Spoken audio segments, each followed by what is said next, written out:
This is a podcast produced by Ashridge Business School.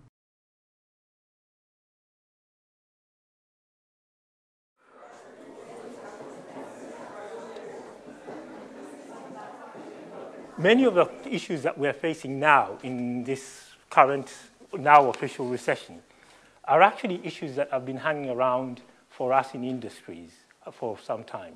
If you're in the pharmaceutical industry, you already have been aware of the challenges the pharmaceutical business model has got. And in this context, they get tougher.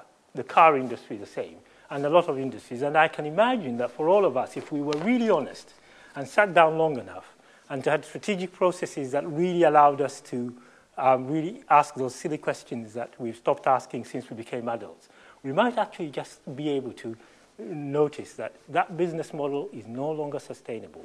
First of all, I think the conversations that we have about growth within our organizations need to be much, much wider than sometimes they actually, Now, and I recognize many of you will have shareholders. Many of you will have sort of reporting, which actually is on a very narrow basis and has to happen at a particular time. Many organizations have funding models that don't necessarily allow them to address. But my suggestion is that actually those should be part of the discussion and the debate and not necessarily always a given. The second one is thinking about the wider implications for us as managers and leaders. I think one key aspect is connectedness. By necessity, we can't have networks of suppliers, customers, and so on who all have strong relationships with that. That's the nature of business. But I think if we only pay attention to those strong links and not to the weak ties, then we miss an opportunity. Because sometimes those signals at the edge, that customer who you don't listen to or that particular perturbation is actually both the opportunity and the possibility as well as the threat. So when we think about intelligent growth and what it means, my challenge, I suppose, or my exhortation to ourselves, and I talk to ourselves as much as to anybody else, is how do we actually conceive of it? Do we conceive of it only in terms of some of the brute, measurable aspects, or do we conceive of it about how our identity changes and continually develops in collaboration and co-adaptation with the environment and the wider system we're in?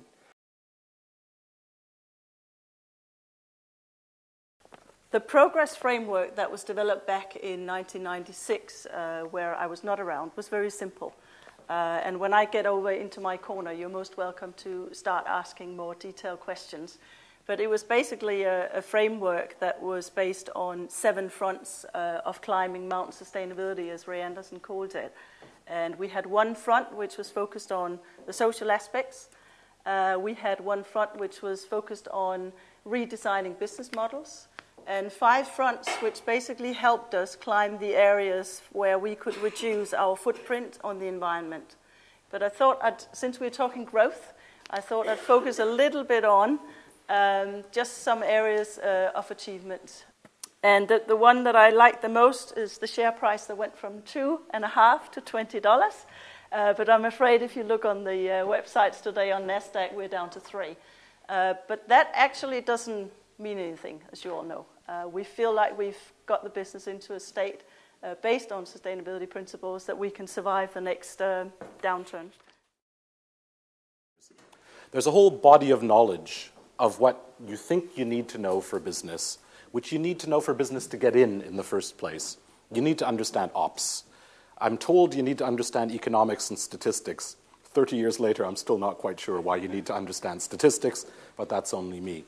But once you're in the workplace, those issues are things that are kind of important, but you very quickly find yourself at a stage in your career where you're thinking about getting things done through other people, holding conversations, the psychology of organizations.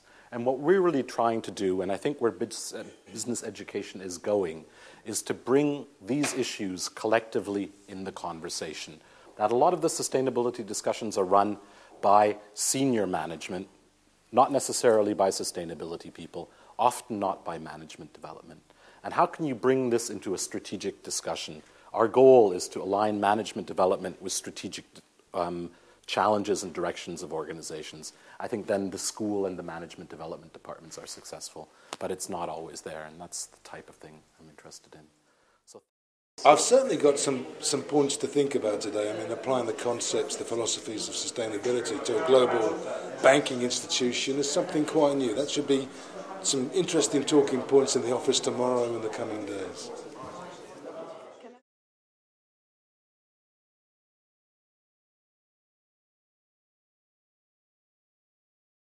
This is a podcast produced by Ashridge Business School.